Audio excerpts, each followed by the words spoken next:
안녕하세요. 예, 반갑습니다.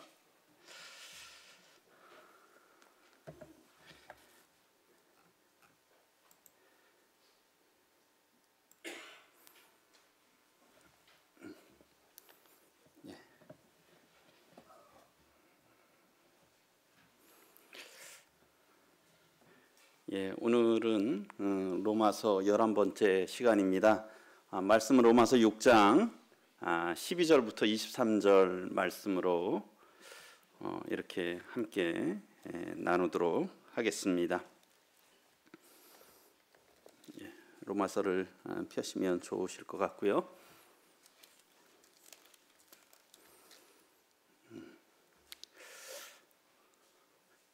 그래서 오늘 제목은 이 죄의 종에서 의의 종으로라고 하는, 그래서 저희가 지금 계속 6장부터는 이 성화의 부분을 다루고 있습니다. 우리가 어떻게 의로운 삶을 살 수 있을까?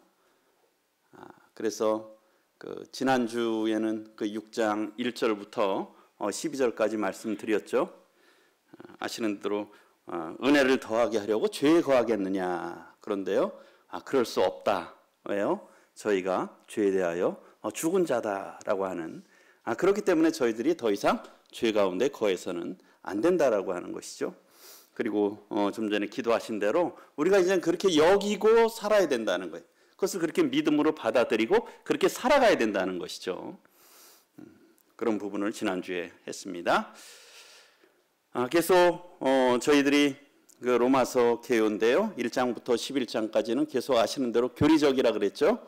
그 다음에 12장부터 16장은 실질적인 내용을 다루고 있다고 했습니다. 그래서 1장 1절부터 17절까지는 복음이란 무엇인가 서론에 대해서 말씀을 드렸고요. 그 다음에 1장 18절부터 3장 20절까지는 그럼 복음이 왜 필요하느냐는 것이죠. 그러면서 이방인도 죄인이고 유대인도 죄인이고 모든 사람들이 죄인이고 모든 사람들이 다 하나님의 진노 아래에 있기 때문에 복음이 필요하다라고 하는 것이에요. 그래서 복된 소식이 필요하다는 것이죠. 그래서 1장 18절부터 3장 20절까지는 복음이 필요한 이유에 대해서 말씀을 하고 있습니다. 그리고 이제 3장 21절부터 5장까지는 특별히 로마서에서는 하나님의 의가 나타나잖아요. 사람의 의가 아니라 하나님의 의죠. 그래서 하나님께서 사람이 할 수 없기 때문에, 율법으로 할 수 없기 때문에 하나님께서 의를 준비하셨습니다. 그것이 하나님의 의죠. 예수 그리스도를 믿음으로 말미암는 하나님께서 준비하신 그 의에 대해서 로마서 3장 21절부터 5장까지 어떻게 의로움을 얻을 수 있느냐, 칭의의 부분을 저희가 함께 나눴습니다.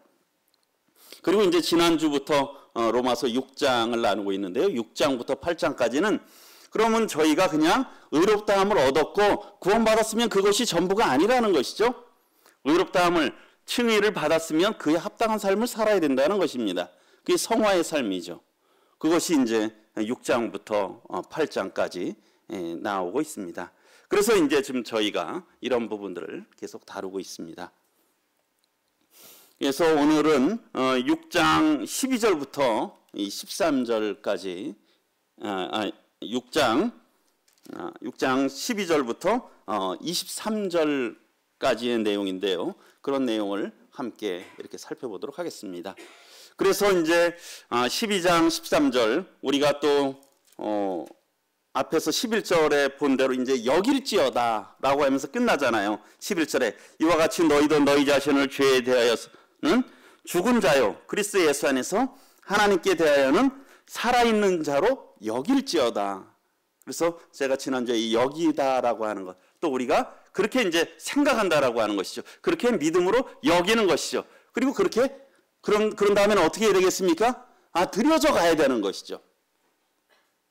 그것을 알고 그렇게 여기고 그리고서는 그러한 삶을 살아가야 되는 것입니다.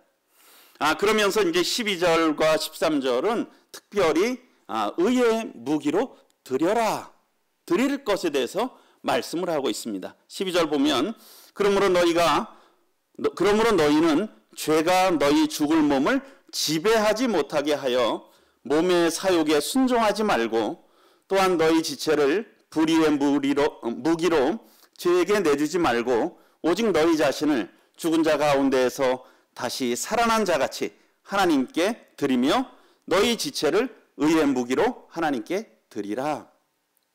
이 말씀은 성도들에게 하시는 말씀입니다. 그런데 여기에 보게 되면 어떻습니까? 못하게 하고 순종하지 말고 내주지 말고 어쩌래? 드리라 하는 부분들은 우리가 무엇입니까? 이것은 성도들의 책임이 있는 거예요. 하나님께서 함께 하시지만은 저기 구원은 온전한 하나님의 은혜잖아요. 그러나 이런 성화의 삶에 있어서는 특별히 이 성도의 신자의 책임이 있다라고 하는 것입니다. 그래서 우리가 또 여기서 생각할 수 있는 것은 우리가 구원받았다 하더라도 우리 자신을, 우리 육신을 불의의 무기로도 드릴 수 있고 의의 무기로 사용할 수도 있다라고 하는 것입니다. 그러니까 우리가 이 땅에 살면서 저희가 하나님이 기뻐하시는 의의 무기로 드릴 수도 있고 불의의 무기로 드릴 수도 있다는 것입니다. 사실은 그러하기 때문에 저희들이 이런 성경 공부를 하는 거예요. 우리의 삶이 어떠냐에 따라서 하나님 앞에 영광을 돌려드릴 수도 있고 아니면 하나님 앞에 하나님의 영광을 가릴 수도 있다라고 하는 것입니다. 그러면서 여기서 결론적으로 말씀하고 있는 것은 무엇입니까? 우리 육체를, 우리의 몸으로 살아가잖아요. 이 땅을 살아가지 않습니까? 그래서 우리의 몸으로, 우리의 육체로 죄에게 내주지 말고 의의 무기로 하나님께 드려야 된다라고 하는 것입니다. 드리라는 것이죠. 그리고 여기에 보게 되면 또 이렇게 12절에도 보게 되면 죄가 너희 죽을 몸을 지배하지 못하게 하라. 또 이 얘기는 반대로 생각하면 뭐가 되겠습니까? 죄가 우리 몸을 지배할 수도 있다라고 하는 것입니다. 그렇게 할 수도 있다라고 하는 거예요. 그리고 몸의 사욕, 이 몸의 욕심이죠. 우리 육신의 욕심대로 또 순종할 수도 있다라고 하는 것입니다.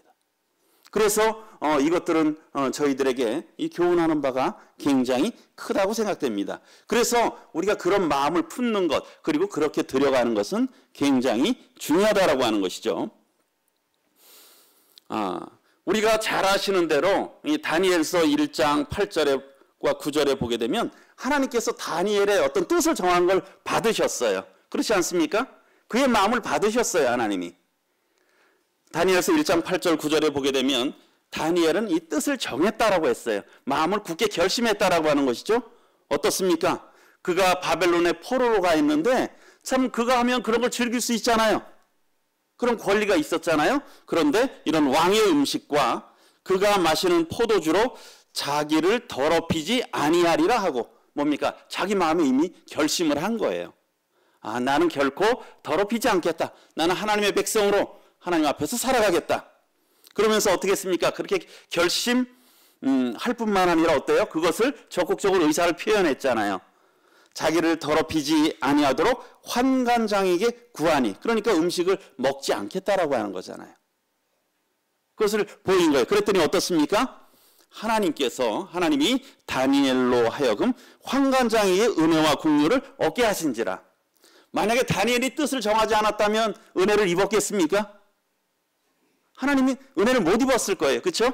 다니엘의 뜻만 정하고 그것을 행동으로 옮기지 않았어요. 그러면 그 역시 은혜를 입지 못했을 거라고 하는 것입니다. 그러니까 하나님께서는 사람이 어떤 마음을 품고 어떻게 들어가느냐에 따라서 거기와 함께 일하시는 거예요. 그때 하나님께서 역사하시는 겁니다. 그러니까 저희들이 우리가 죄에 대해서 죽었구나, 그것을 우리가 알고 여기고 그럴 뿐만 아니라 어떻습니까? 그 다음에 이제 결심하고 그렇게 들여져 갈 때 그 가운데서 하나님께서 역사하시는 거죠. 하나님께서 함께 하시는 거예요. 그래서 고린도후서 8장 12절에는 물론 이 부분은 연보에 대한 가르침이지만 여기 이런 말씀이 있죠. 할 마음만 있으면 있는 대로 받으실 것이다. 하나님께 대해서 어떤 사모하는 마음, 드리고 싶은, 헌신하고 싶은 마음이 있으면 하나님이 그걸 있는 대로 받으신다는 거예요. 그래서 우리가 정말 하나님 앞에 드리기를 사모하고 섬기기를 사모하고 그러면 하나님께서 그렇게 인도하시는 거죠. 그런데 어떻습니까? 없는 것은 받지 않는데요. 마음에 그런 것들이 전혀 생기질 않아요. 전혀 그런 마음이 없어요. 그런 것들은 하나님께서 받지 않으신다라는 것이죠. 물론 이 부분들은 연보에 있어서 어떤 마음으로 준비해서 하나님 앞에 드리고자 하는 그런 부분들에 대한 교훈도 될 수 있지만 또한 저희들에게 그래서 하나님께서는 이 사모하는 자에게 그런 은혜를 베푸시잖아요. 그 길을 인도하시는 거예요. 그런데 그런 마음이 전혀 없다. 참 내가 죽은 자로서 살아가고자 하는 그런 소원이 없다 그러면 하나님께서 역사하실 수가 없는 거예요. 우리가 비록 육신이 연약하기 때문에 자꾸 우리 육신이 살아나지만 정말 하나님 앞에 죽은 자로 여기고 그렇게 들여가기를 사모하고 그렇게 구할 때 하나님께서는 우리 가운데 역사하신다라고 하는 것이죠. 그래서 하나님께서는 사람의 뜻과 마음과 그들의 태도를 받으신다라고 하는 것이에요. 그랬을 때 그 가운데서 하나님께서 은혜를 베푸신다는 것이죠.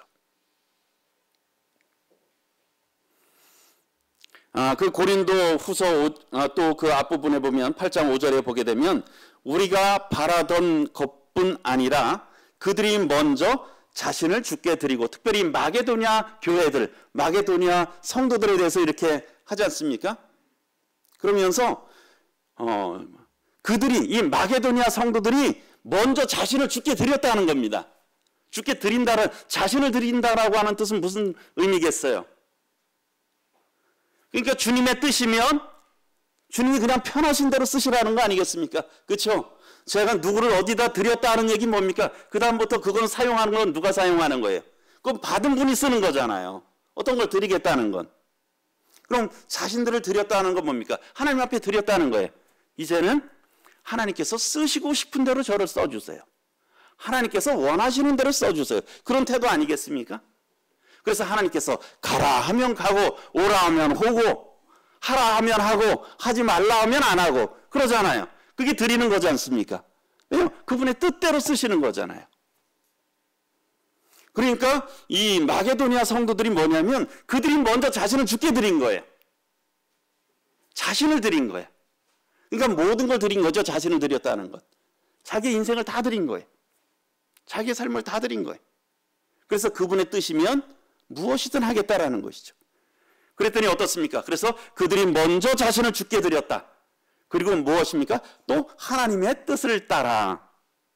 그렇게 드린 자에게 하나님이 무엇을 보여주세요? 하나님의 뜻을 보여주시잖아요. 하나님께서 무엇을 원하시는지 기뻐하시는 뜻을 보여주는 거예요. 사실은 참 저희들의 마음이 냉랭하고 그냥 그럴 때는 어때요? 하나님의 말씀을 봐도 그렇게 크게 감동이 없잖아요. 그렇지 않습니까? 그런데 저희들의 자세가 어떻습니까? 주님 정말 말씀해 주십시오. 그러면 제가 순종하겠나이다. 그럴 때 그런 자세일 때 어떻습니까? 하나님께서 말씀을 주시잖아요. 우리 마음의 태도가 중요하다라는 거죠. 그게 먼저 자신을 주께 드렸다는 거예요. 그랬을 때 하나님께서 하나님의 뜻을 보여주신 거죠. 그리고 우리에게 주었도다. 여기는 어떤 물질적인 헌신도 있을 것이고 이 모든 것으로 섬긴 거예요. 그러니까 이 우선순위가 무엇입니까? 먼저 자신을 하나님께 드린 거죠. 그럴 때 하나님께서 하나님의 뜻을 보여주시는 거예요. 우리가 어떻게 드려져 가야 될지. 그리고 그런 보여준 말씀에 또 순종해 가는 거. 그래서 이와 같이 하나님께서는 우리의 뜻을 받으신다는 거예요. 우리의 마음을 받으신다는 것이죠. 그래서 정말 저희들이 참 그런 걸 소원해야 될 것이 주님 정말 저를 드립니다. 저를 정말 사용해 주세요. 주님의 뜻대로 저를 인도해 주세요. 제가 정말 끝까지 순종하기를 원합니다. 그럴 때 하나님께서 우리의 마음을 또 새롭게 하시고 우리에게 드려줘야 될 부분들을 또 보여주시리라 믿습니다. 어쨌든 하나님께서는 사람의 뜻과 마음과 결심을 받으시는 하나님이시라는 것이에요. 그래서 너희 몸을 먼저 하나님께 드리라.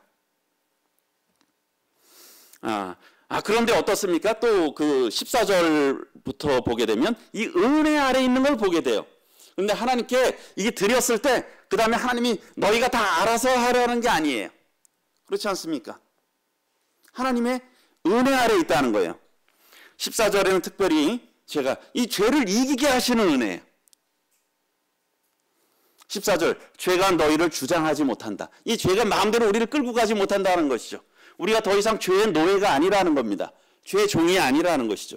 신분상으로도 그럴 뿐만 아니라 실제적으로도 그렇다는 겁니다. 왜요? 이는 너희가 법 아래 있지 아니하고 은혜 아래 있습니다. 이 법이라고 하는 것도 우리가 율법을 생각할 수 있잖아요. 죄가 우리를 주장하지 못하는데 그 이유는 무엇이냐면 우리가 법 아래 있지 않다는 거예요. 그리고 은혜 아래 있다. 그런데 이렇게 좀 더 생각해 보게 되면 우리 율법은요, 아무것도 온전하게 할 수가 없잖아요. 그 히브리서 7장 18절과 19절 앞부분에 보게 되면 전에 있던 계명은 연약하고 무익함으로 패하고, 이 특별히 율법이잖아요. 그리고 뭡니까? 율법은 아무것도 온전하게 못할지라. 이 율법은 아무것도 온전하게 못하는 거예요. 율법은 잘했다, 잘못했다, 그런 것들을 판단을 할 수 있어요. 그리고 잘해야 되는 게 뭔지에 대해서는 얘기해 줄 수 있어요. 그렇죠? 그런데 무엇입니까? 율법은 능력을 안 줘요. 능력을 안 줘요. 마치 그거 같은 거죠. 예를 들면 우리 예배당 3층 옥상까지 누가 예를 들면 급해서 올라와야 된다면, 그런데 예를 들면 기다란 사다리를 놔준 거예요. 그리고 한 5살 된 아이가 거기로 올라오면 예를 들면 구조받는 거야. 근데 칸이 넓어요. 5살 된 아이가 그걸 올라갈 수 있겠습니까? 못 올라가겠습니까? 어른들이 올라가야 되는데.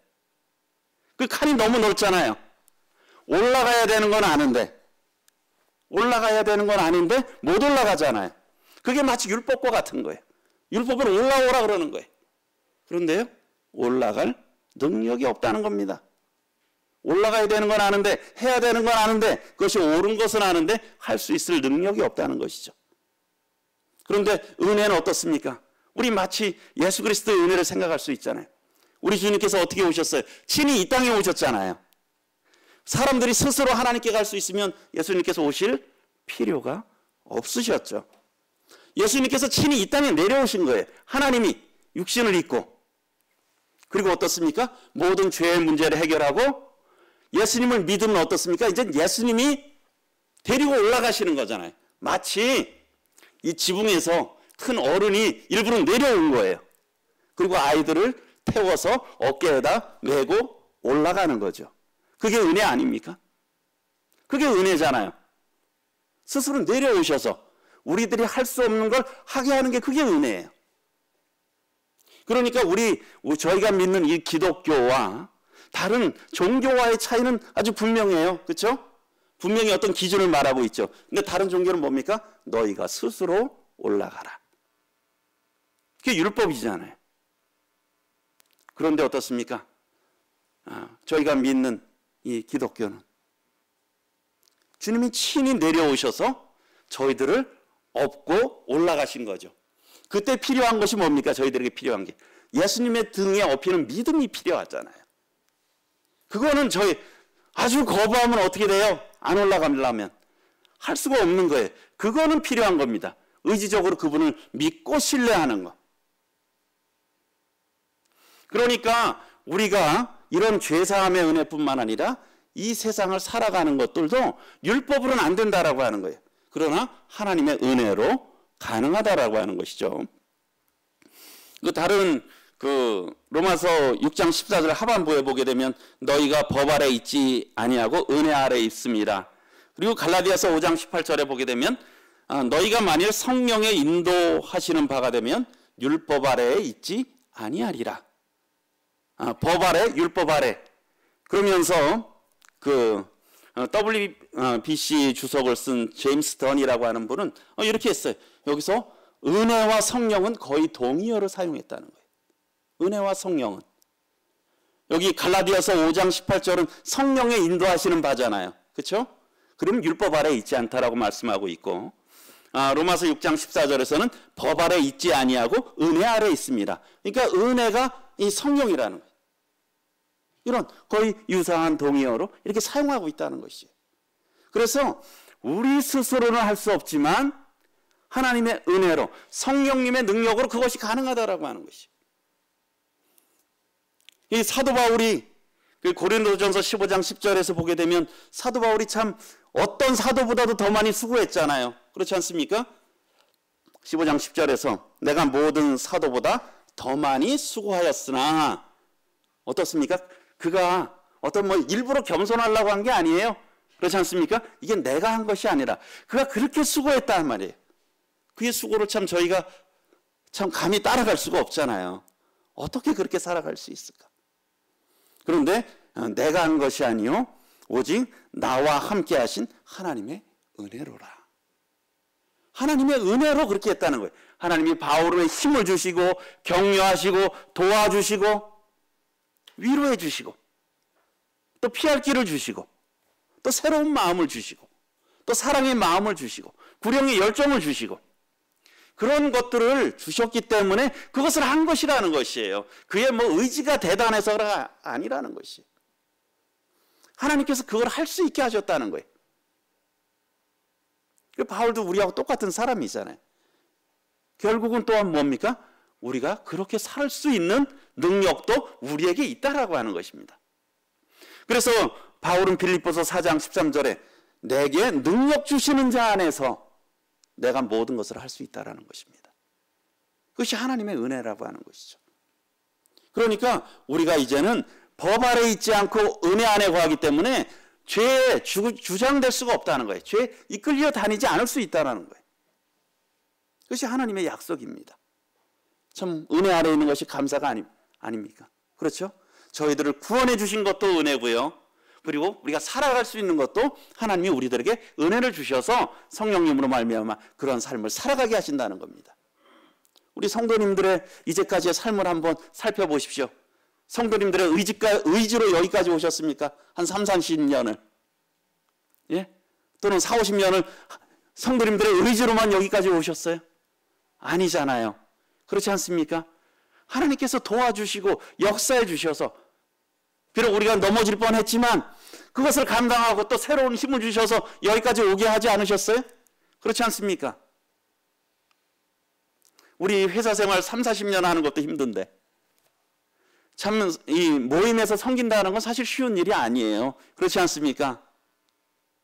우리 뭐 성도님들 뭐 수요일 날 오시고 금요일 날 오시고 또 토요일 날도 오고 일요일도 오고 또 그 외에 많은 것들도 있고 또 교회 여러 섬김들도 있고 참 세상 살기도 힘든데 예? 그러면서 또 구도자들도 섬기고 돌아봐야지. 우리가 수고해서 번 돈으로 또 그들을 또 접대하기도 하고 또 그렇다고 한 번 접대한다고 금방 오기는 합니까? 여러 번 사랑으로 보여줘야 되고요. 그것이 우리의 능력이 아니라고 하는 것입니다. 하나님께서 저희들에게 그런 마음 주시고 그런 힘 주시고 그런 거 할 때 또 저희들에게 기쁨 주시고 또 감동 주셔서 이렇게 할 수 있었다라고 하는 것입니다. 이 모든 것이 하나님의 은혜죠.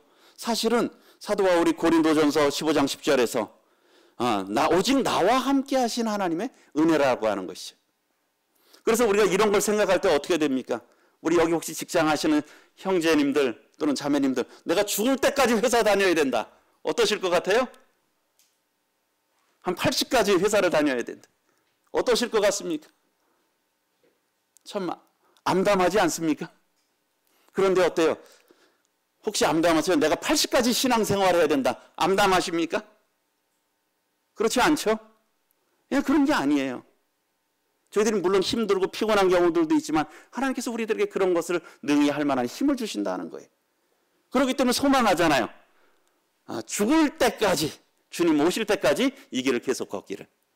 그러지 않습니까? 네. 하나님께서 우리들에게 은혜 주셨기 때문에 우리가 법 아래 있지 않고 하나님의 은혜 아래 있기 때문에 그렇다라고 하는 것입니다. 그래서 아까 말씀드렸죠. 아까 고린도 후서 8장 5절 그들이 먼저 자신을 죽게 드렸다. 그리고 하나님의 뜻을 따라 우리에게 주었도다 했는데 어떻습니까? 그 1절에 보게 되면 형제들아 하나님께서 마게도냐 교회들에게 주신 은혜를 우리가 너희에게 알리노니 마게도냐 교회들에게 하나님이 은혜를 주셨어요. 능력을 주셨습니다. 어떤 걸요? 그들에게 부정적인 환난이 많고요. 많은 시련이 있고 그러는 극심한 가난이 있어요. 그런데 그들의 마음에 무엇이 있습니까? 넘치는 기쁨이 있어요. 도저히 이해할 수 없잖아요. 환난이 많고 시련이 많고 궁핍한데 넘치는 기쁨이 있고요. 그리고 어때요? 극심한 가난 가운데서 풍성한 연보를 넘치도록 하였느니라. 이것이 은혜라는 거예요. 이걸 은혜라고 하는 거예요. 은혜가 넘칠 때 그것을 다 이렇게 감당할 수 있다는 거예요. 사람이 상상할 수 없는 이것이 하나님이 주신 은혜라고 하는 것이죠. 저희가 참 이러한 은혜를 사모해야 되지 않겠습니까? 하나님께서 이런 마게도니아 성도들, 뭐 빌립보나 데살로니가 이런 성도들이, 베레아 성도들이 참 하나님을 정말 사모했어요. 정말 말씀을 사모했고 그 말씀대로 순종하기를 원했어요. 그러니까 하나님이 은혜를 그냥 부어주시는 거예요. 부어주시는 거예요. 참 우리가 이 땅에 살면서 그런 은혜 받기를 정말 소원합니다. 아멘 아니십니까? 예. 그것이 정말 행복한 거 아니에요?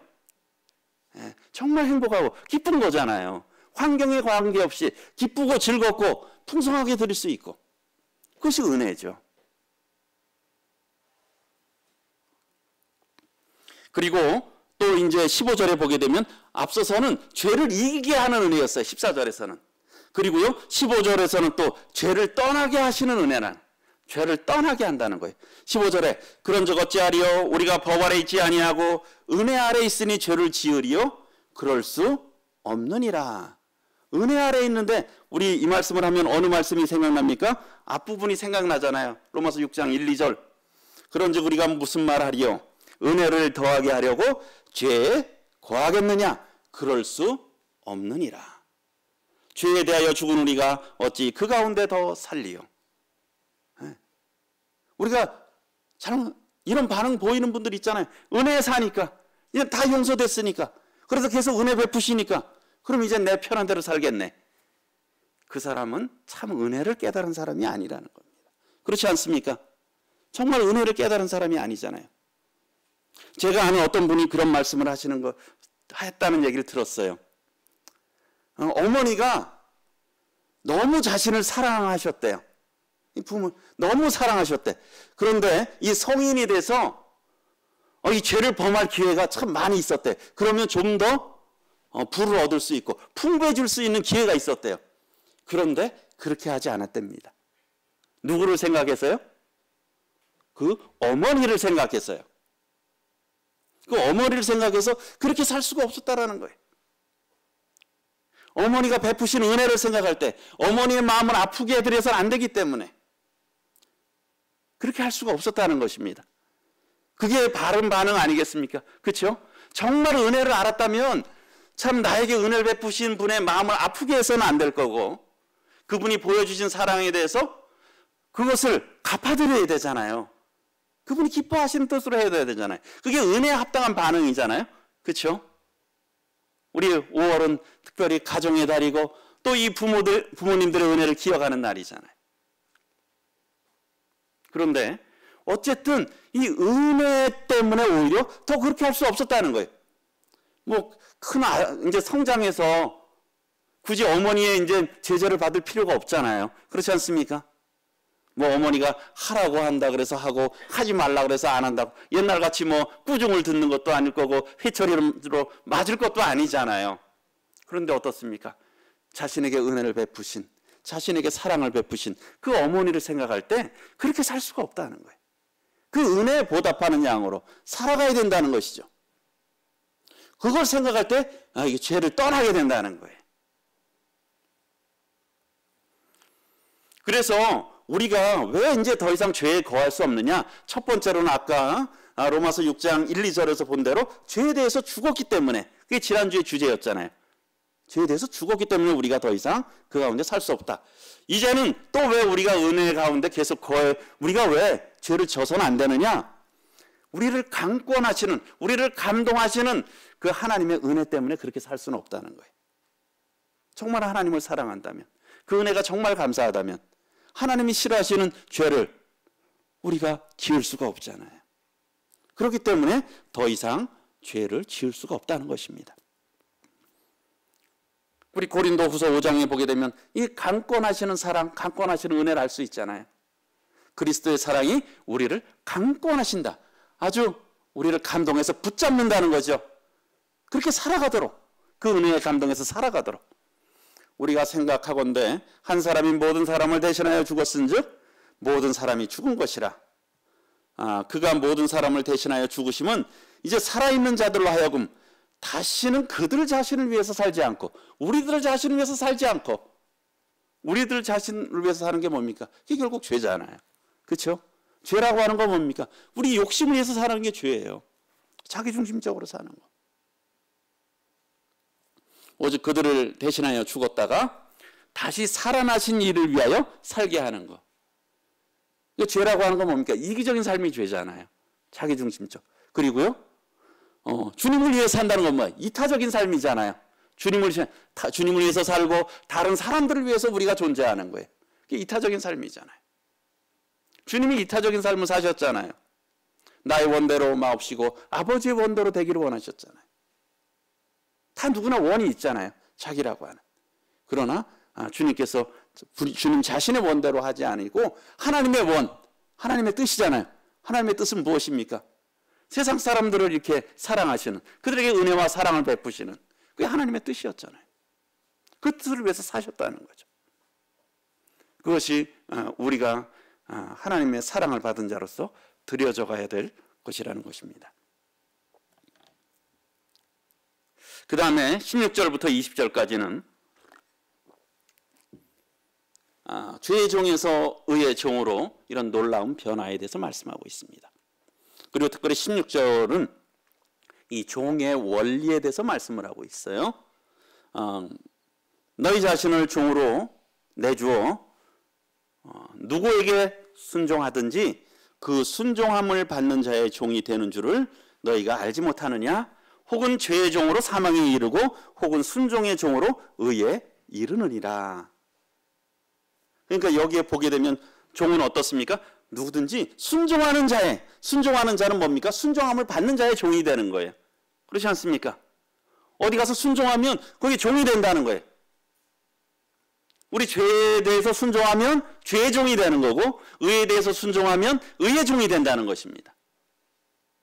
순종함을 받는 자의 종이 된다는 거예요. 이게 종의 원리예요. 예전에 우리 종들이 어떻습니까? 상전에게 순종했잖아요. 그게 종이잖아요.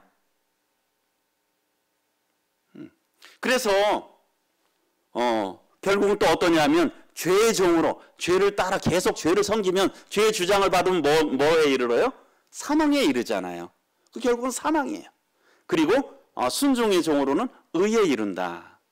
순종의 종으로 의에 이른다라고 말씀하고 있어요. 이 순종의 결과들이, 그러니까 우리가 무엇을 순종하느냐는 굉장히 중요합니다. 이것은 이 말씀은 여전히 저희들에게도 적용이 되는 말씀이에요. 저희들이 계속 구원받았지만 죄에 대해서 순종하면 저희들은 뭐의 종이 됩니까? 죄의 종이 되는 겁니다. 그러나 의에 대해서 순종하면 의의 종이 되는 것이죠. 그것이 이 종의 원리인 것이죠. 그래서 주님께서 말씀하셨어요. 요한복음 8장에서 예수께서 대답하시되 진실로 진실로 너에게 이르노니 죄를 범하는 자마다 죄의 종이라. 죄를 범하는 자마다 죄의 종이라 라고 말씀을 했습니다. 그리고 44절에 너희는 너희 아비 마귀에게서 났으니 너희 아비의 욕심대로 너희도 행하고자 하느니라. 그는 처음부터 살인한 자요 진리가 그 속에 없으므로 진리에 서지 못하고 거짓을 말할 때마다 제 것으로 말하나니 이는 그가 거짓말쟁이요 거짓의 아비가 되었습니다. 그래서 이 태어날 때부터 이 아이들이 아무리 예뻐도 어떻습니까? 이 죄의 속성을 갖고 있잖아요. 이 거짓말하고 다 자기중심적이잖아요. 자기만 이쁨 받기를 원하고요. 이게 다 이 죄의 종의 속성을 갖고 있는 것이죠. 어쨌든 이 순종함을 받는 자의 종이 된다라고 하는 것입니다. 그래서 우리가 무엇을 순종할 것인가를 잘 생각을 해야 된다라는 것이죠. 그리고 17, 18절에는 참 하나님의 특별하신 은혜죠. 하나님께 감사하리로다. 너희가 본래 죄의 종이더니. 저희는 본래 뭐의 종이었습니까? 죄의 종이었잖아요. 마귀의 자녀였어요. 요한복음 8장 44절 같이 저희는 마귀의 자녀였어요. 마귀의 종이었어요. 그러니까 죄가 이끄는 대로 끌려갔어요. 하고 싶지 않아도 죄를 지을 수밖에 없었었죠. 그런데 너희에게 전하여 준 바 교훈의 본을 마음으로 순종하여. 이 교훈의 본이 또 어떤 교회 진리로서 가르친 말씀일 수도 있고 또는 복음의 말씀일 수도 있고, 그러나 저는 이 복음의 말씀으로 또 생각하는 것이 또 좋은 분별이라고 생각이 듭니다. 어떻습니까? 이 교훈의 본, 참 사람이 따라하고 받아들여야 될 이 복음의 말씀에 뭡니까? 우리가 마음으로 순종한 거잖아요. 그렇지 않습니까? 예수 그리스도로 말미암아 저희들의 모든 죄가 사함 받았다는 사실과 예수 그리스도께서 저희들의 구원자이실 뿐만 아니라 주인이라는 사실을 인정하고 그분을 어땠어요? 저희가 영접했잖아요. 이제 예수님을 뭘로 모시십니까? 저희는 주님으로 모시잖아요. 저희가 주의 종들이라 그러잖아요. 이 마음으로 순종한 거잖아요. 그래서 어땠어요? 그런 말미암아 우리가 죄로부터 해방돼서 의에게 종이 됐다고. 그래서 두 주인을 섬길 수 없지 않습니까? 우리가 원래는 마귀의 종이었는데 그리스도의 종, 예수 그리스도의 종이 됐잖아요. 그러니까 저희는 이제부터 뭐의 종이냐면 의의 종입니다. 의의 종. 죄의 종이 아니라 죄의 종으로부터 해결돼서 의의 종이 되었다라고 하는 것이. 히브리서 2장 14절 15절은 자녀들은 혈과 육에 속하셨음에 그도 또한 같은 모양으로 혈과 육을 함께 지니심은 죽음을 통하여, 예수님께서 죽음을 통해서 이 일을 이루셨잖아요. 그분은 죽음을 맛보실 필요가 없으셨어요. 그러나 우리와 온전히 연합을 하기 위해서, 우리의 죄값을 해결하시고 또 우리를 완전한 자로 세우시기 위해서 그분께서 몸으로 오셨고 죽음을 통해서 죽음의 세력을 잡은 자 곧 마귀를 멸하셨죠. 그 다음에 또 죽기를 무서워함으로 한평생 매여 종로로 타는 모든 자들을 놓아주려 하심이니. 저희가 뭐의 종이었습니까? 죽음의 종이었잖아요. 죄의 종이었어요. 마귀의 종이었어요. 예수님께서 오신 이유는 저희를 마귀의 종, 죄의 종, 사망의 종에서 건져내서 이제는 의의 종으로서 새롭게 살아가기 위해서, 자유를 위해서 주셨다는 것입니다. 그렇기 때문에 여기서 말씀하신 것은 무엇입니까? 더 이상 우리는 죄의 종이 아니고 의의 종이기 때문에 죄의 종이 돼서는 안 된다는 거예요. 성령께서 도우시고 하나님의 은혜가 함께 하시고 또 우리의 신분도 죄의 종에서 의의 종으로 변화되었다는 것입니다. 예. 그런데 어떻습니까? 신분이 높으면 어때요? 그에 따른 책임이 있죠. 그렇지 않습니까? 우리 대통령의 책임하고 저의 책임이 같겠습니까? 다르겠습니까? 다르죠. 천지 차이죠. 그렇죠? 만약에 제가 하는 행동대로 우리 대통령이 하신다면 아주 뉴스 일면에 나올 것들이 많을 수도 있을 거예요. 그렇지 않습니까? 신분이 높으면 높을수록 거기에 요구되는 것들이 있다라고 하는 것입니다. 왜 세상 사람들이요, 다른 사람들이 다 말하면 별로 아무 말 안 돼요. 흔히 속된 말로 입을 안 대요. 그런데 어떻습니까? 교회 다니는 사람이, 하나님 믿는 사람이 딱 하면 어떻습니까? 어떻게 그렇게 사느냐. 그러는 경우 있죠. 그렇죠? 왜요? 신분이 더 고귀하면 그에 합당한 삶이 있다는 것입니다. 예전에 오바마 대통령이었던 것 같아요. 그 오바마 대통령하고 그 부인이 휴가 때 어디 다른 데로 이렇게 휴가지로 가는 때가 있었는데, 그때 가는데 이제 그 영부인이 조금 짧은 바지를 입었나 봐요. 근데 그게 신문에 나오는 거예요. 우리가 여행 가는데 짧은 바지 입는다고 신문에 나오겠습니까? 안 나오겠습니까? 안 나오잖아요. 그런데 대통령의 아내면 또 그런 종귀한, 그러면은 그런 것들이 이렇게 기대를 하는 거예요. 하물며 하나님의 자녀는 어떻겠습니까? 의의 종들은 책임이 있겠습니까? 없겠습니까? 책임이 당연히 있죠. 너희 육신이 연약함으로 내가 사람의 예대로 말하노니 전에 너희가 너희 지체를 부정과 불법에 내주어 불법에 이른 것 같이 이제는 너희 지체를 의에게 종으로 내주어 거룩함에 이르라. 저희의 책임이에요. 그러면서 20절에 너희가 죄의 종이었을 때에는 의에 대하여 자유로웠느니라. 우리가 구원받기 전에는요, 그렇죠? 세상으로 살 때는 어떻습니까? 어디 가서 진땅 먹고 그리고 어디 길바닥에 누워서 자도 물론 창피할 수도 있지만 그럴 수도 있잖아요. 옛날에 혹시 그러신 분들 있으십니까? 구원받기 전에? 그래도 그게 용납이 될 수 있잖아요. 같이 술 먹는 사람들끼리 술 마시다 보면 실수도 할 수 있지. 그게 자유로웠잖아요. 그런 삶의 태도에 있어서 욕심내고 어떤 것들을 하더라도 자유로웠어요. 그런데 어떻습니까? 하나님의 자녀가 된 다음엔 어떻습니까? 이 종이었을 때는 의에 대해서 그냥 굳이 의를 행할 필요가 없었어요. 그냥 손가락질 한번 당하면 되는 거예요. 의에 대해서 자유로웠잖아요. 그렇죠? 죄의 종이었을 때는. 그런데 어떻습니까? 하나님의 자녀가 되니까 축복도 많아요. 은혜도 많아요. 그런데 뭡니까? 저희를 보는 시각이 달라진다는 것입니다. 세상 사람들이 저희를 바라보는 교회 다닌다는 그리스도인이라고 하는,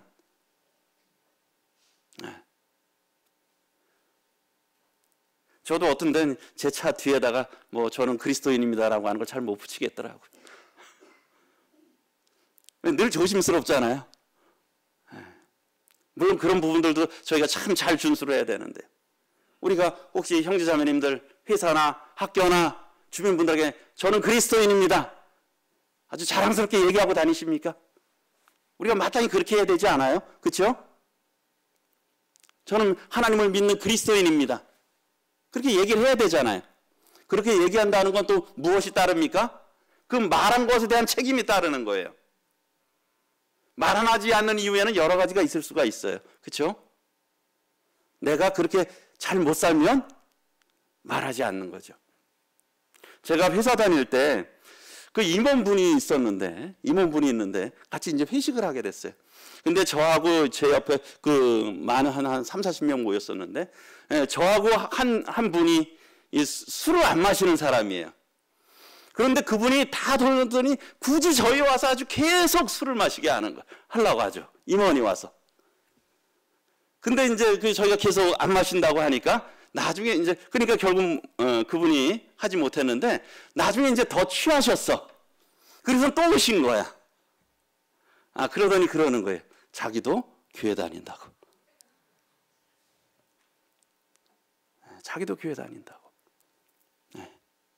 그러니까 술 안 챘을 때는 그걸 차마 얘기를 못 하는데 이제 술김에 얘기하는 거죠.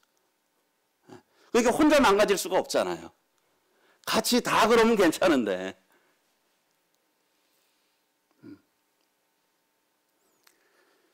그래서 우리가 죄 중이었을 때는 의에 대해서 자유로웠어요. 그러나 우리가 그리스도인이라고 하는 것을 선포하는 순간 우리는 무엇이 따릅니까?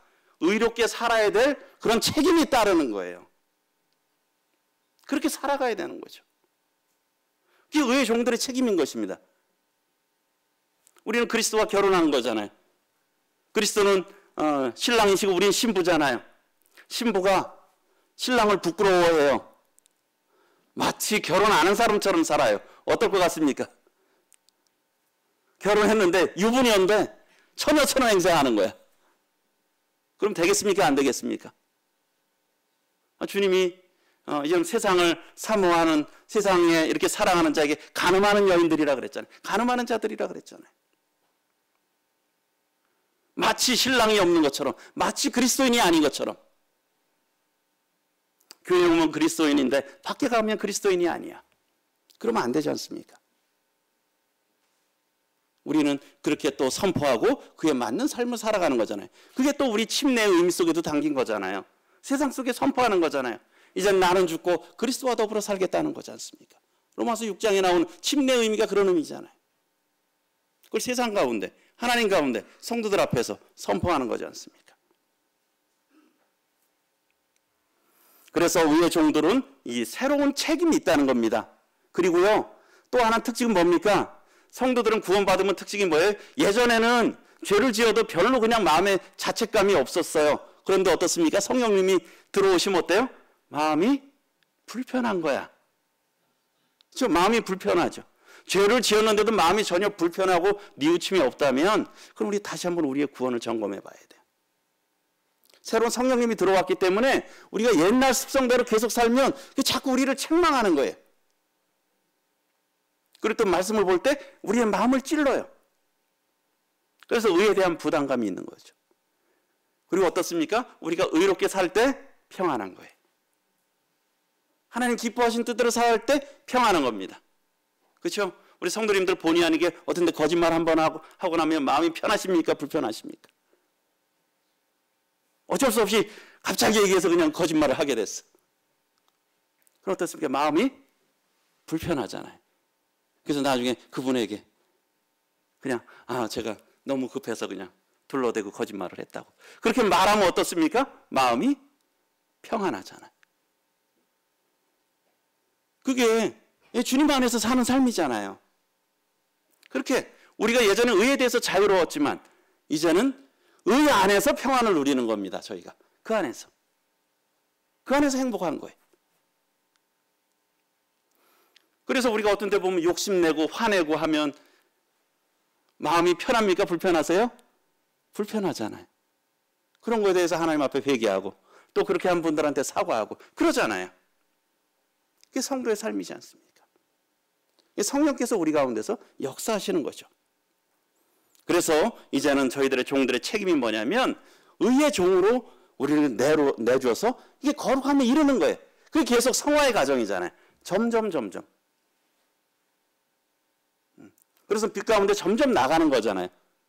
예전에 어두울 때는 어떻습니까? 그것이 얼마나 더러운지 몰랐잖아요. 그렇죠? 저희가 참, 저도 이 구원받기 전에 제가 얼마나 참 더러운지 잘 몰랐어요. 그 구원받을 때 조금 알았는데요. 또 이제 신앙 안에서 살다 보니까 더 알게 되더라고요. 정말 더럽구나. 정말 쓸만한 게 하나도 없구나. 하는 것들을 정말 알게 되잖아요. 우리가 빛 대신 주님께 점점 나아가면서 우리 자신을 보고 주님을 닮아가려고 하는 게 그게 성화의 과정이잖아요. 의의 종으로 드려야 될 것입니다. 그리고 이제 마지막 네 번째로 이런 죄의 열매와 의의 열매인데요. 21절 너희가 그때 무슨 열매를 얻었느냐 이제는 너희가 그 일을 부끄러워하나니 이는 그 마지막이 무엇입니까? 사망이에요. 이 죄의 열매가 사망이고 그러나 이제는 너희가 죄로부터 해방되고 하나님께 종이 되어 거룩함에 이르는 열매를 맺었나니 그 마지막은 영생이라.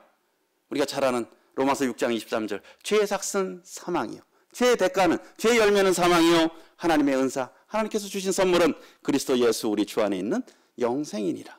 영원한 생명. 이것이 죄의 열매와 의의 열매의 궁극적인 차이라는 것입니다. 그러면서 우리가 과연 이런 것들을 생각할 때 어떻게 살아가야 되겠느냐, 무엇을 위해서 살아가야 되겠느냐는 것입니다. 그랬을 때 어떻습니까? 우리가 죄의 열매는 사망이다. 그러니까 뭡니까? 죄 아래 거할 때는, 그렇죠? 죄 아래 계속 거할 때는 사망의 열매를 맺잖아요. 그런데 의의, 주님 아래 거할 때 의의 열매를, 또 영생의 열매를 얻는 것입니다. 그래서 저희들이 주 안에 거하라라고 하는 것이죠. 거한다는 뜻은 무엇입니까? 그분의 일에 통제를 받는다는 거잖아요. 그렇죠? 그분의 통제, 우리 부모 아래 거한다는 건 뭡니까? 부모의 보호도 받고 부모님 말씀에 순종하면서 그 안에서 살아간다는 거잖아요. 그래서 부모가 보호해주고 공급해주고 다 해주잖아요. 자식은 할 건 뭡니까? 그냥 감사하면서 순종하며 살아가는 거잖아요. 이게 주님 안에 거하는 거잖아요. 저희가 죄 아래 거할 것이 아니라 주님 아래, 의 안에 거해야 된다는 것이죠. 요약을 한번 보시면 12절과 13절에서는 저희가 의의 무기로 드려야 된다는 것입니다. 그런 의미는 또 우리가 불의로 드릴 수도 있고 의로 드릴 수도 있다는 것이죠. 이것에 대해서는 우리가 결심하는 게 참 중요해요. 나는 죽었구나. 이제부터는 의의 무기로 드리겠다. 그리고요, 그러면서 그렇게 드릴 때 하나님께서 무엇을 베푸시냐? 은혜를 베푸시는 거예요. 그렇게 살아갈 수 있도록 죄를 이기게 하시고 떠나게 하시는 은혜를 주신다는 것입니다. 그 다음에 또 저희가 이 죄의 종에서 의의 종으로 변화됐잖아요. 이 놀라운 축복입니다. 그런데 또 여기에는 어떻습니까? 축복이 있는 반면에 의에 대한 새로운 책임이 저에게 있잖아요. 의의 종으로 드려가야 될 책임이 있는 것입니다. 그리고 네 번째로 죄의 열매와 의의 열매. 저희들이 죄의 열매로 죄 가운데 거할 때는 사망의 열매를 맺지만 의의 열매로 주님 안에서 주님의 그 권위를 순종하며 우리가 드려져 갈 때는 영생의 열매를 맺는다라고 하는 것입니다. 교훈을 이렇게 생각을 해보도록 하겠습니다. 그래서 저희들이 이 성령의 반대가 뭐냐면 이 갈라디아서는 육체의 욕심이라고 했어요. 육체의 욕심. 이 성령의 반대가 육체의 욕심이라는 거예요. 우리는 늘 이 가운데서 살아요. 육체의 욕심으로 살 거냐 아니면 성령으로 살 거냐 했을 때 성령의 인도하심을 택해야 된다는 거예요. 16절에 내가 이르노니 너희는 성령을 따라 행하라. 그리하면 육체의 욕심을 이루지 아니하리라. 우리는 늘 선택의 연속 아닙니까? 그렇죠? 선택하다가 갈등이 많잖아요. 한편은 내 마음에 어떤 육신의 욕심, 육신의 소욕이 있고, 하나는 하나님께서 저희에게 주시는 또 마음이 있어요. 선한 마음이 있어요. 그랬을 때 성령을 따라 행하라. 그러면 육체의 욕심을 이루지 않는다. 그리고 육체의 소욕은 성령 거스리고 서로 대적하는 거예요. 같이 양립할 수 없다는 겁니다. 그래서 18절에 너희가 성령의 인도하시는 바가 되면 율법 아래에 있지 아니하니라. 율법은 무능하다 그랬잖아요. 그래서 우리가 참 이런 성령의 인도하심을 따라 살기를 참 사모해야 될 것이에요. 그리고 그렇게 선택을 해야 되는 거죠. 늘. 그러기에는 어떻습니까? 하나님의 은혜를 입어야 되잖아요. 하나님의 은혜를 입어야 되잖아요. 우리가 흔히 얘기는 성령 충만함을 받아야 되는 거예요. 그래야 민감하잖아요. 그리고 거기에 어떤 그런 걸 따라갈 수 있는 힘이 있고요. 그런데 이제 성령 충만함을 입어야 되는데 우리가 또 생각할 수 있는 건 말씀으로 시편 19편에 보게 되면 어떻습니까? 여호와의 율법은 완전하여 영혼을 소성시킨다. 다시 깨닫게 하고 다시 살린다는 겁니다. 모르겠습니다. 오늘 성도님들과 이런 말씀을 나눴잖아요. 그렇지 않습니까? 성도님들 듣기 전하고 듣기 후하고 차이가 있으세요? 차이가 없다면 제가 이런 것을 할 의미가 없죠. 그렇지 않습니까? 하나님의 뜻이 무엇인지, 우리가 어떻게 살아야 되는지 영혼을 다시 깨우치잖아요. 그리고 확실해서 뭐예요? 우둔한 자를 지혜롭게 하는 거예요. 세상 지혜는 뭡니까? 너가 최고야. 너 맘대로 살면 돼. 그러잖아요. 세상 지혜는. 그건 세상 지혜잖아요. 하나님의 지혜는 뭡니까? 하나님의 뜻대로 사는 거. 성령을 따라 사는 게 지혜잖아요. 그것을 어디서 배웁니까? 이 하나님의 말씀을 통해서 배우는 거예요. 그래서 우둔한 자로 지혜롭게 하잖아요. 그리고 여호와의 교훈은 정직하여 마음을 기쁘게 한다는 거예요. 세상에 우리가 그런 기쁨들을 경험하잖아요. 주님이 우리들에게 말씀을 주셨을 때, 또 말씀으로 순종해 갔을 때, 비록 육신적으로 어려움이 있을 수도 있지만 그 가운데서 기쁨을 주시고, 환경과 상관없는 기쁨을 주시고요. 또 여호와의 계명은 우리의 눈을 밝게 한다는 겁니다. 바른 분별력이 생긴다는 것이죠. 무엇이 정말 가치 있는 길이고 내가 어떻게 살아야 되는지 말씀해 주신다는 것입니다. 그리고 여호와를 경외하는 도는 어떻습니까? 영원까지 이른다는 거예요. 세상에서 영원까지 이르는 거 있습니까? 이 땅에서. 없잖아요. 그렇지 않습니까? 그래서 우리가 성령 충만을 받기 위해서 이런 말씀을 우리가 사모해야 되는 거죠. 그래서 그 10절에 보게 되면 그래서 금, 곧 많은 순금보다 더 사모할 것이다. 금이 참 소중하잖아요. 그거보다 우리가 말씀을 더 사모해야 된다는 것이죠. 이 귀하게 여겨야 된다는 거예요. 그리고 꿀이나 송이꿀보다 더 달게, 이게 귀하게 여겨야 되는 것이죠. 그리고 11절에 무엇입니까? 또 주의 종이 이것으로 경고를 받고, 이 하나님의 말씀으로, 하나님의 말씀은 거울과 같잖아요. 우리의 잘못된 것을 알려주잖아요. 그래서 경고를 받고 또 자기가 돌이키는 자, 지키는 자가 뭡니까? 상이 크다라고 말씀했어요. 우리는 육신이 있기 때문에, 이 세상 가운데 살아가기 때문에, 사단이 여전히 역사하기 때문에 자칫하면 자꾸 엇나가려고 하는 성향이 있어요. 그렇지 않습니까? 가만 놔두면 자꾸 세상 쪽으로 향하려고 하는 마음이 있다는 것이죠. 그런데 우린 다시 매번 고침을 받아야 되잖아요. 그래서 매일 아침 고침을 받아야 되고 매일 고침을 받아야 돼요. 하나님 앞에 나아가서 말씀으로 잘못된 것을 바로잡아야 되는, 잘못되는 거 바로잡아야 되죠. 바로잡지 않으면 어떻습니까? 멀리 가버리는 거예요. 멀리 가면 돌이키기가 쉽지 않다라고 하는 것이죠. 그래서 우리는 매일 하나님의 말씀으로 경고를 받고 다시 고침을 입어 올바른 길로, 우리가 온 트랙 간다 그러잖아요. 그래서 그 트랙을 가야죠. 기차가 철로를 가듯이 우리가 이 신앙의 길을 말씀을 따라가야 될 것입니다. 그래서 우리가 하나님의 은혜를 입어야 되는데 우리가 말씀을 통해서 그런 은혜를 입을 수 있잖아요. 그리고 또 시편 19편에 보게 되면 하나님의 은혜를 입어야 되는데 강구로 또 입어야 되죠. 12절에 보게 되면 자기 허물을 능히 깨달을 자 누구리요? 나를 숨은 허물에서 벗어나게 하소서. 자기 허물을 스스로 깨달을 수 없다는 겁니다. 특별히 여기 숨은 허물, 나도 잘 모르는 허물, 그런 거 경험하시죠, 성도님들? 내가 그렇게 잘못한 게 없는 줄 알았는데, 오히려 상대방 또는 다른 성도가 잘못한 줄 알았는데 하나님의 말씀을 보다 보니까 그분이 잘못한 게 아니라 내가 잘못했네. 그런 경우 혹시 있으셨습니까? 이게 숨은 허물이잖아요.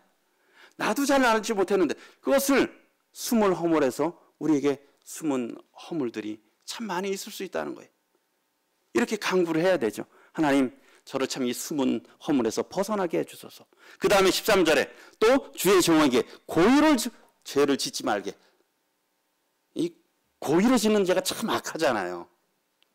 그래서 고의로도 계속 죄에 거하는 거잖아요. 알면서도 계속 짓는 죄. 고의로 죄를 짓지 말게 하사 그 죄가 나를 주장하지 못하게 하소서. 아까 죄가 주장하지 못한다 그랬잖아요. 근데 이러면 주장할 수가 있다는 거예요. 죄가 우리를. 그래서 우리가 주님, 저의 숨은 허물에서 벗어나게 하시고 고의로 제가 죄를 짓지 않게 해주소서. 그래서 정직하여요. 그럴 때 큰 죄가에서 벗어나겠다는 것이죠. 그래서 시편 14편에서 19편 마지막 부분에서 나의 반석이시여 나의 구속자이신 여호와여 내 입에 이런 말과 마음의 묵상이 주님 앞에 연락되기를 원하나이다. 나중에 한번 시편 19편 읽어보시기 바랍니다. 이게 시편 119편을 생각하면 19편도 이런 말씀에 관한 내용이다. 조금 이렇게 서로 관계하기가 쉬울 것 같아요. 그래서 우리가 이 묵상이 정말 하나님 앞에 연락돼서 저희들이 숨은 허물에서 벗어나고 고범죄에서 벗어나고 그래서 하나님 앞에 영광 돌리는 삶을 살도록 우리가 은혜를 구해야 된다는 것이죠. 그 다음에 저희들이 공의로우신 하나님을 기억해야 될 것이에요. 우리 갈라디아서 6장 7절에 보게 되면 하나님이 뭡니까? 무엇으로 심든지 그대로 다 거둔다라고 말씀하셨잖아요. 심는 대로 거둔다.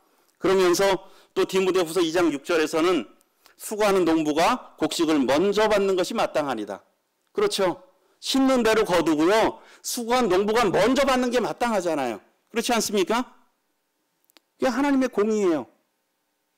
그러면서 잠언 11장에서는 악인의 삭스는 허무하다는 거예요. 악인이 들여진 삶은 그건 허무하다는 거예요. 다 사라져버린다는 거죠. 그러나 공의를 뿌린 자의 상은 확실하다라고 하는 것입니다. 저희가 이런 소망을 삼고 살아가는 것이죠. 그래서 우리가 공의로운 하나님을 기억해야 되는 것입니다. 그래서 우리의 삶에 무엇으로 심느냐에 따라서 우리의 삶이 결정이 되는 거예요. 그리고 그것은 우리의 영혼을 결정한다는 것이죠. 저희가 그 하나님을 바라보며 이렇게 살아가야 될 것입니다. 저기 오늘 아침에 추영재 님이 매일의 묵상 내용을 보내주셨더라고요. 이게 저한테도 참 교훈이 됐어요. 보신 분들 있습니까? 예, 한 장짜리로 해서 뭡니까? 자기 집에서 효를 행하는 것이라고 해서 한 장짜리 나중에 한번 보시기 바랍니다. 저도 제 자신도 또 어떤가 하는 그런 생각을 해보게 됐는데요. 여기 한번 읽어드리도록 하겠습니다. 우리는 낯선 사람은 반가이 맞고 손님에게는 미소를 던지지만 우리가 가장 사랑하는 사람들에게는 의례, 퉁명스레 대합니다. 교회에 출석하고 기도 모임에 충실하고 주님의 일에 열심을 내기는 쉽습니다. 이게 쉽다는 거예요. 교회 생활 잘하고 기도 모임 섬기긴 쉽다는 거예요. 그러나 일상생활에서 주님을 섬기기란 쉽지가 않습니다. 용이하지 않습니다. 자기 집에서 효를 행하는 것은 그리스도인의 가장 중요한 역할 중 하나이자 가장 보기 힘든 모습 중 하나입니다. 외부 사람들 앞에서는 사람들에게 보이기 위해 그들의 의를 행하면서 집에서는 슬프게도 그들의 경건을 보이지 못하는 그리스도인들을 발견한다는 것은 결코 희귀한 일이 아닙니다. 참 많다라고 하는 것이죠. 저도 또 저희 가족들에게 비친 저의 모습이 어떤가 하는 그런 생각을 해보게 됩니다. 제가 아는 한 분은 기도 집회를 비롯한 교회의 모든 영적 활동에서는 모범적이지만 집회가 끝나고 집에 들어가면 아주 까다롭고 완고해져서 아내와 가족들이 그 앞에서 말 한마디도 제대로 꺼내지 못하곤 합니다. 사무엘조서는 모든 동물은 가까이 있는 동물에게 자기가 당한 고통을 보복한다. 동물들이 그런데요. 자기가 어디 가서 당하면 가까이 있는 동물들한테 보복을 한대요. 그런데요 라고 말하는데 인간은 이러한 본성적인 경향이 갖고 있기 때문에 이걸 피해야 된다는 것이죠. 우리의 가정 안에서의 모습이 우리의 가정 밖의 모습보다 우리의 그리스도인의 간증에 대한 진실한 표지입니다. 예, 과연 이런 말씀을 듣고 우리가 무엇을 해야 될까 오늘 로마서 6장을 함께 나누면서 또 우리가 하나님과의 관계를 살펴볼 수 있을 것 같고요. 우리의 가정에서의 우리의 모습들 또 그게 저도 또 이렇게 교훈을 받는데 아내에 대한 태도 또 자녀들에 대한 태도 저희 부모님들에 대한 태도 더군다나 5월이 또 가정의 달 아닙니까? 또 이런 일들에 우리가 실질적으로 정말 우리 전인적인 크리스찬이라 그러시죠. 어떤 교회에서만 크리스찬이 아니라 우리의 가정과 삶과 어떤 많은 직장 가운데에서 우리의 만나는 사람들에게 있어서 저 사람은 그리스도인이다 라고 하는 또 말하기에 부끄러움 없는 그런 삶으로 저 자신도 들여져 가기를 소원합니다. 이상으로 말씀 마치도록 하겠습니다. 감사합니다.